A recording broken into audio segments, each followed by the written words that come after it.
हेर्नुहोस् यो हाम्रो चाहिँ मिल जितेर चाहिँ मैले चाहिँ पत्ती फेर्दैछु मिस्त्री बोलाउँदाखेरि कम्तीमा 20-25 हजार जाने चाहिँ आफैले यसो गरेर चाहिँ फेर्दैछु है गाइज माइनस र प्लस हुन्छ नि यसमा यसो मजाले हेरेर मिलाएर हाल्नुपर्छ नि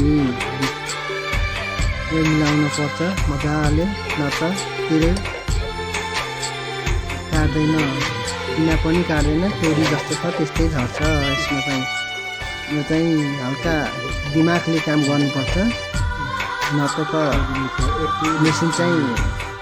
वारम सरम सबै घोट्याएर आगो बोल्छ नि कुटकुटै नत्र